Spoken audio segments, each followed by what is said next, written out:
Hello, welcome back to Dubs Only. This is Tyler, Josh Hall, along with me. How you doing? Doing well, living living high off a game two victory. You know, Man, can't go wrong with that.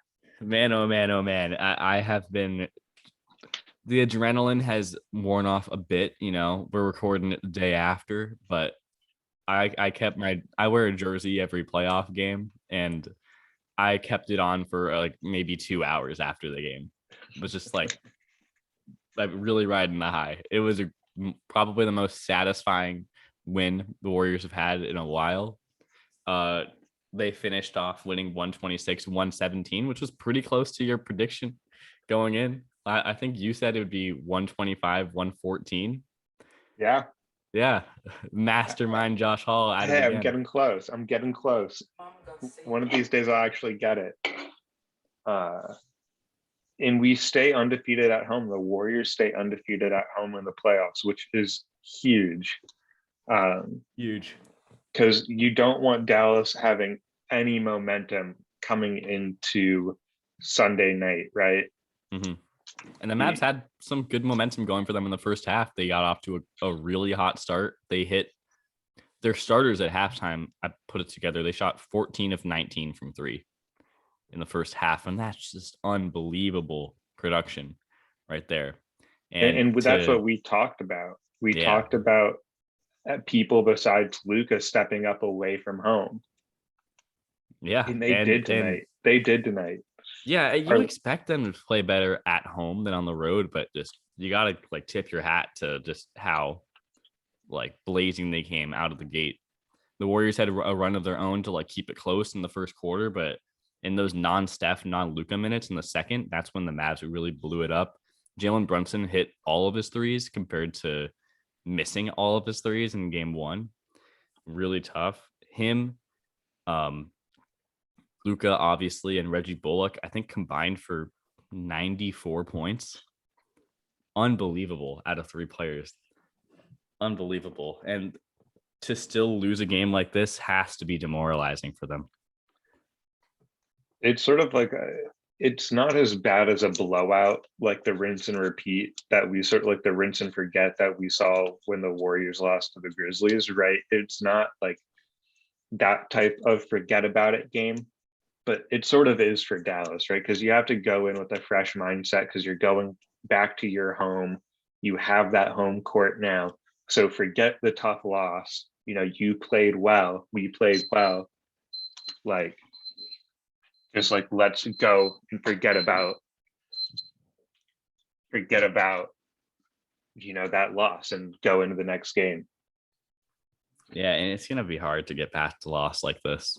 I thought they had this in the books. I thought we were going to hear a bunch of, oh, like Luka is unbelievable. How are the Warriors ever going to stop this?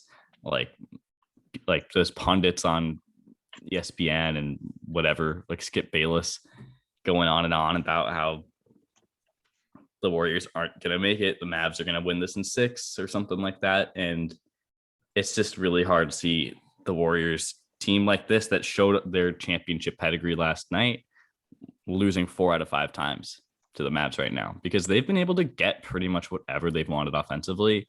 And it's been beautiful to watch. Like people like Jordan Poole, every time he got inside the paint, he was converting. That guy can finish around the rim. Steph was getting everything he wanted. We had an awful game from Draymond and a pretty subpar game from Clay, and it was still a really, really nice win. So there's still things that the Warriors can do a whole lot better, but they're still getting relatively easy looks. It's not It's a bad sign at all. it's an interesting balance between the two offenses, right? Early in the Warriors' tenure in their championship runs, they were living and dying by the 3 point, right? That's what they were known for. That's what everybody was talking about. And now they have a lot more of an inside game. They're dominating points in the paint and letting the 3 point shots come more naturally. While the Mavericks are now the ones living and dying by the 3 point and not really doing anything inside. Yeah, they are totally reliant on the 3 point line, and they've taken close to 50 in each of these first two games. And if you take those many shots, you're going to make a whole lot of them. So there's probably going to be another one of those games, especially like probably in game 3 or game 4, where they hit a whole lot and the Warriors can't keep up. But you mentioned the Warriors dominating it in the inside, and how can we not mention Kevon Looney? Looney played maybe the best game of his life yesterday, had a career high in points, 10 of 14 from the field. Like the whole third quarter run was propelled by Looney just getting whatever he wanted inside. We've never seen this before, and it was just awesome. It was like, oh, Kevon Looney. You know, say what you want about him, his hips, he looks older than he is, but man, he has just been unreal. And that's sort of what I was alluding to when we were previewing the series, where it was, let's fight small with size. Because if we can dominate the boards, if the Warriors can dominate the boards, they're going to win the matchup, because it's going to lead to points in the paint. And it's going to leave Dallas to suffocate and leave the three open, whether it's Wiggins, Steph, it doesn't matter who's shooting. If you get people in the paint, you're driving, and there's a focus on, scoring in the paint, they're obviously not going to just give that up. They're going to want to try to fight, and they'll leave the three line open. And it works for Looney on the defensive end too, because he's a very underrated perimeter defender. Obviously, he's not like he's not Mikhail Bridges on the perimeter on the 3-point line, but like for his size and his speed, he can really compete. Like Luka isn't the fastest player. That works in Kevon's benefit. He can stay with him. There was a highlight in game 1 where it was like Luka's trying to fake out Kevon, but Looney is too slow to go for his fakes, and it doesn't work out for Luka.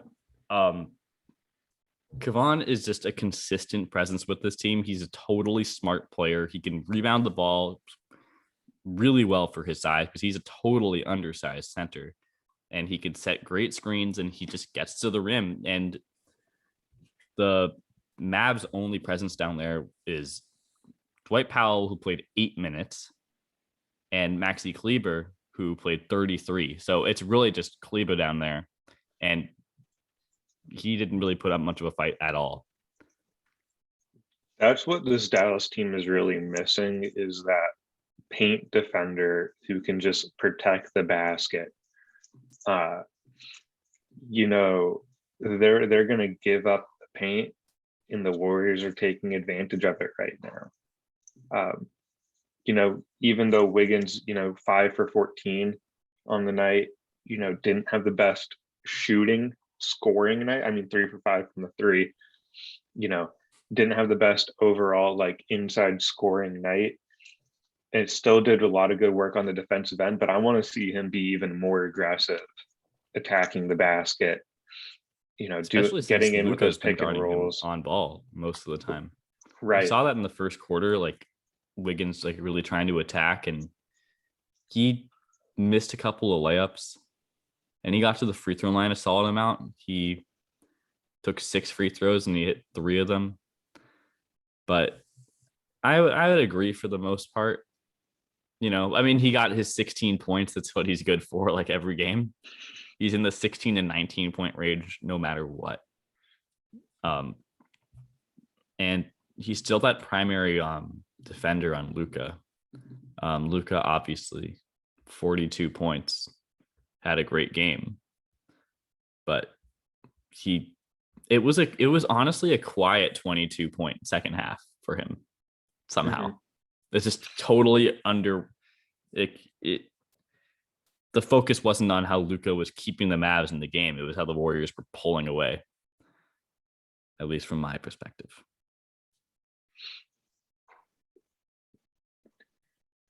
It's going to be really interesting to see how they come out of the gates in game 3.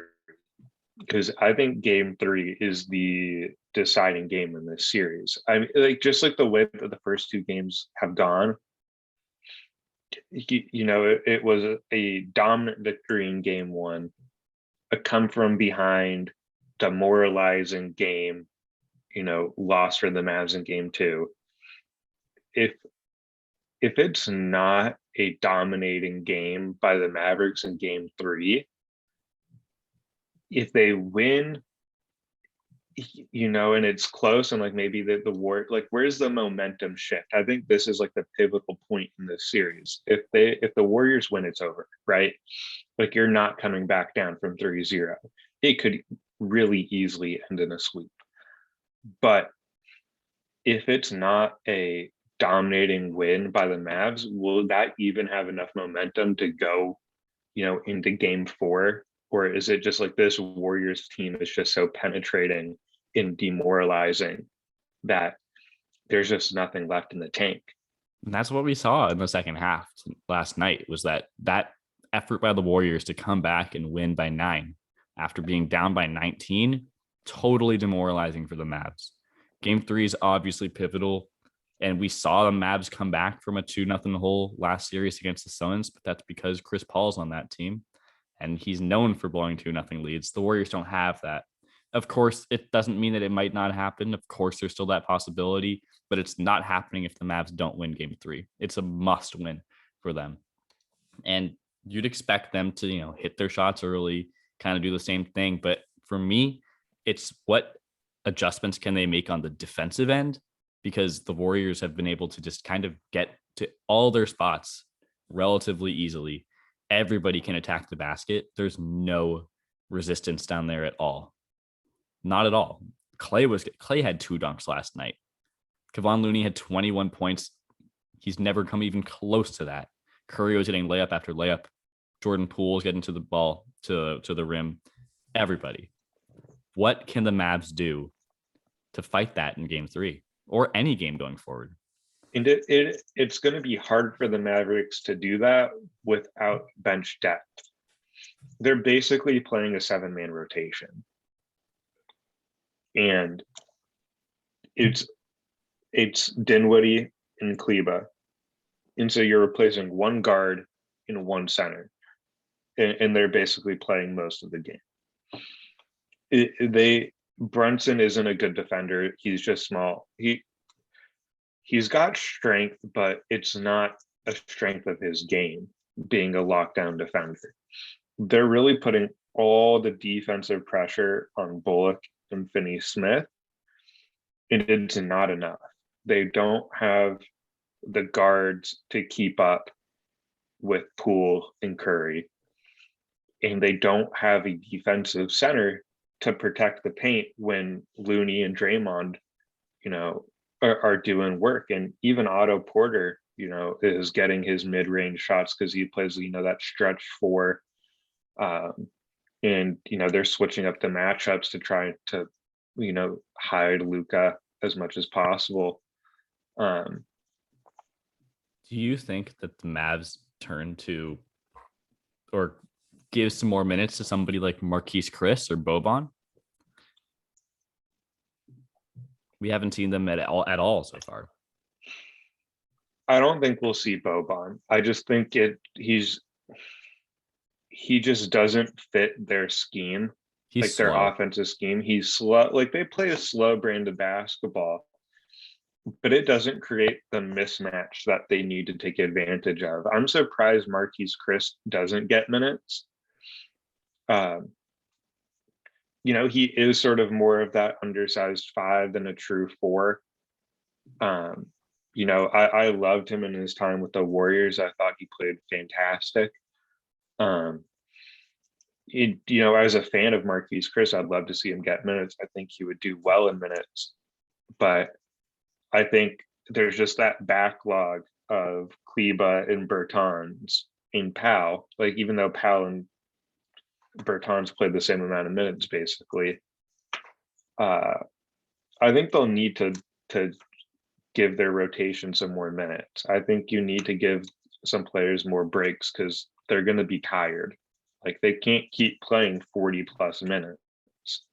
It's part of the game plan of the Warriors kind of always put into these series of, yeah, we'll wear you down by the end of the series because of how much we move on offense.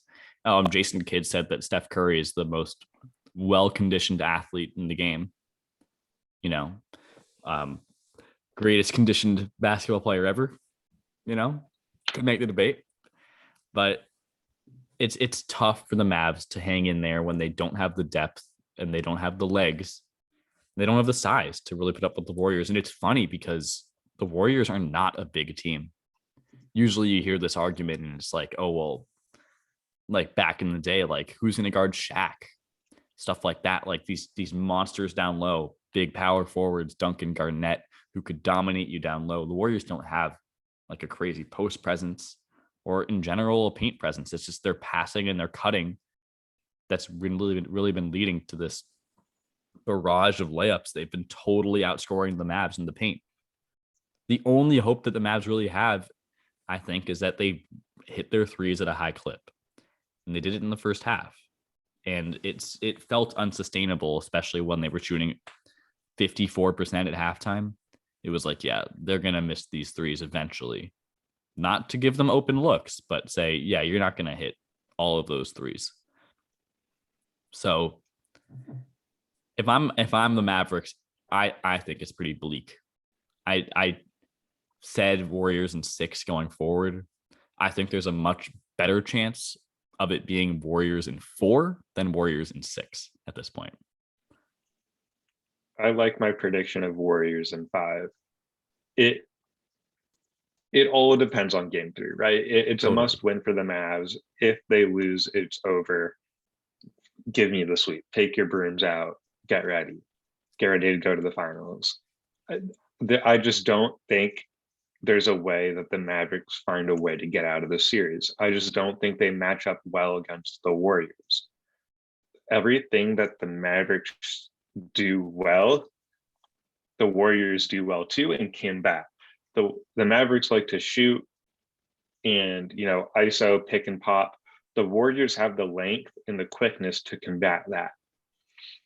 And then on the flip side, there's too many of those guys for the Mavericks to handle. This Mavericks team is like 2 pieces away from being a true contender. They need a lockdown center, and they need a second scorer to come off the bench with Dinwiddie. I think, looking forward to how we can build the Mavs into a championship team. And you know what? I'm sure there are people out there who listen and they follow the Mavs and they're like, they already are a championship team. They're in the conference finals, and got to give them credit for making it this far. But for them to have a real shot at like beating a team like the Warriors right now is if they had a shot blocker, like a real good post defender. I have seen some stuff on Twitter, and I would agree that the Mavs are one of those teams that should go after somebody like Rudy Gobert. Mm-hmm. There's already attention in Utah. He might want to get out, or Donovan Mitchell might want to get out. If they can get Rudy Gobert, that'd be awesome for them. The hypotheticals of how these things would actually happen, I don't know if they'd actually work out. I'm not looking into it.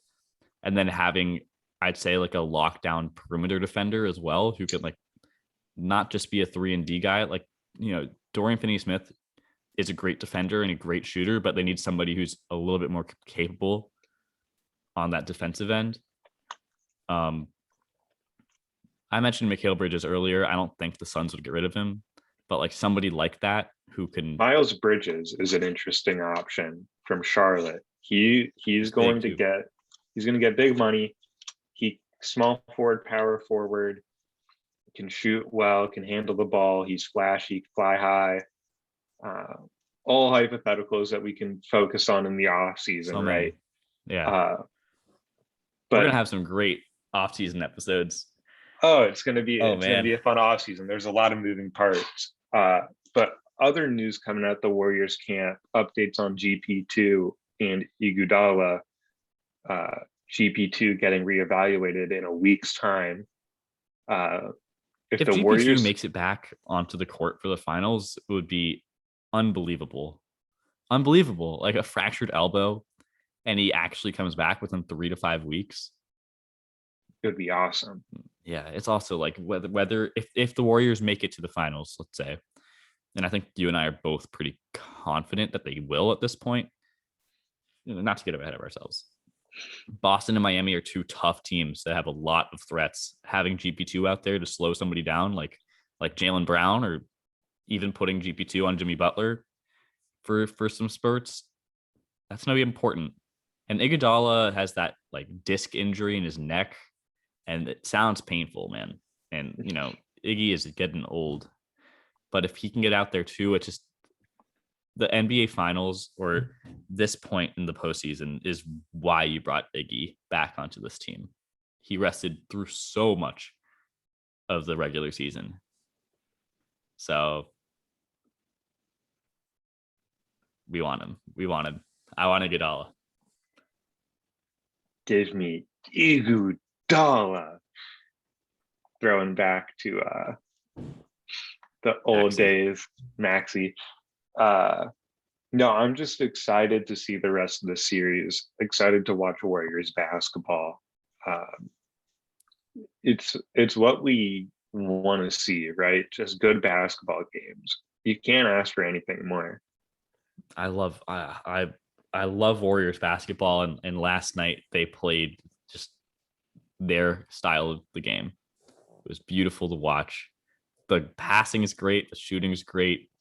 We just need that, we need a quintessential Clay game in this series. Mm-hmm. I was totally wrong about him being the MVP of game 2. I should have said Looney, man. I'm not thinking straight, but looking ahead to game 3, let's make our predictions one more time. All right. I'm going to go, I'm going to keep the bias train going. I'm going Warriors win game 3. Keep it running. I'm going to say 128 to 118. Okay. All right. And I think MVP is Steph Curry. Nice. A solid choice. I think he goes for 30 plus with that elite. I think he gets close to a triple double. I mean, Steph played awesome yesterday, 32 points too. And he doesn't do it the same way he always did. We mentioned it in the last pod of he doesn't have to go out and dominate and hit all these shots like Luka did last night because he doesn't have to. That's what the team is around him. And for me, I'll say, I mean, come on, it's dubs only. I'm not gonna predict an L. I'm not gonna predict a loss. So I'll say Warriors 121, Mavs 118. Let's say it's a close game. Okay. Say it's a close game, and I'll say they, just to make things a little different and not go with Steph because that's a safe choice. I'll say Draymond. Draymond steps up.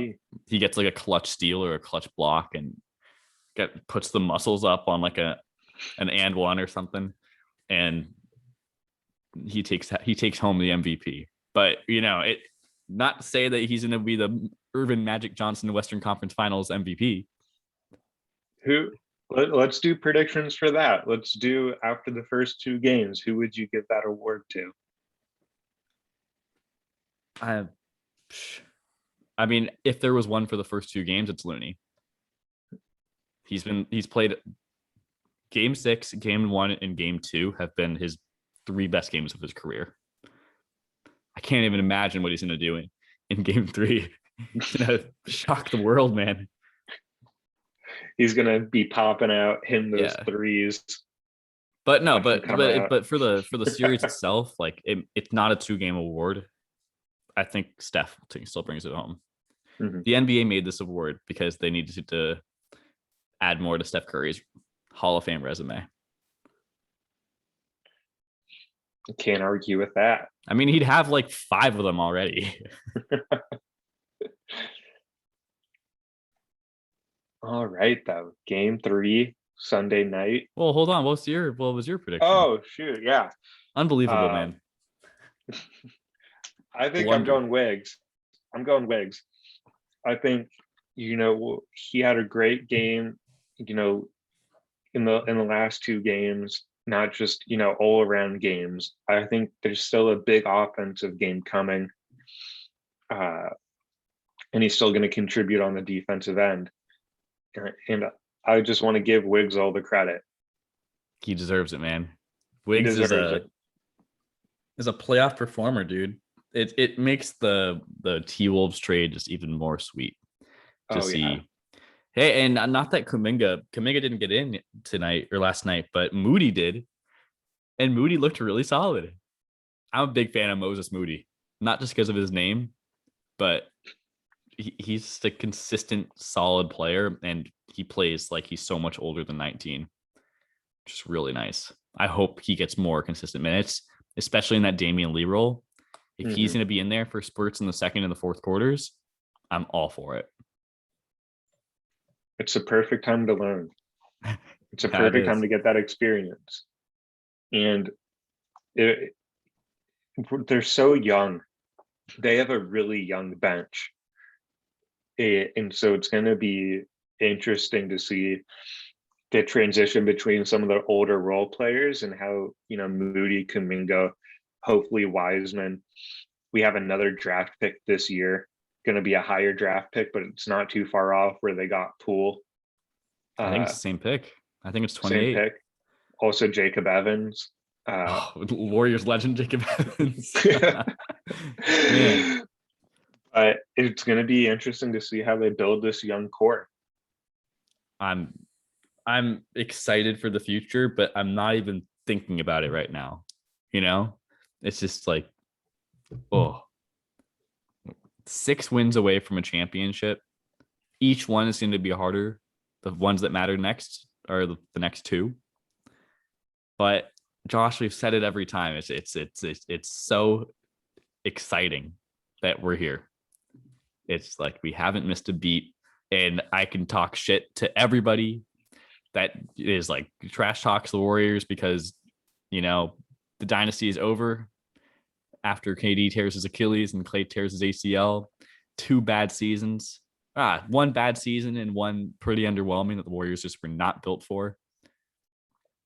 It's all been built up to this healthy season, healthy playoff season. Honestly, that's it. And here we are, 2 wins away from the NBA Finals. Game 3 tomorrow on Sunday. Oh, I'm pumped. Josh, I am pumped. And we'll be coming back right after that game with another podcast. Another one's coming soon. Another episode of Dubs Only in the books. We'll see you Sunday. Peace.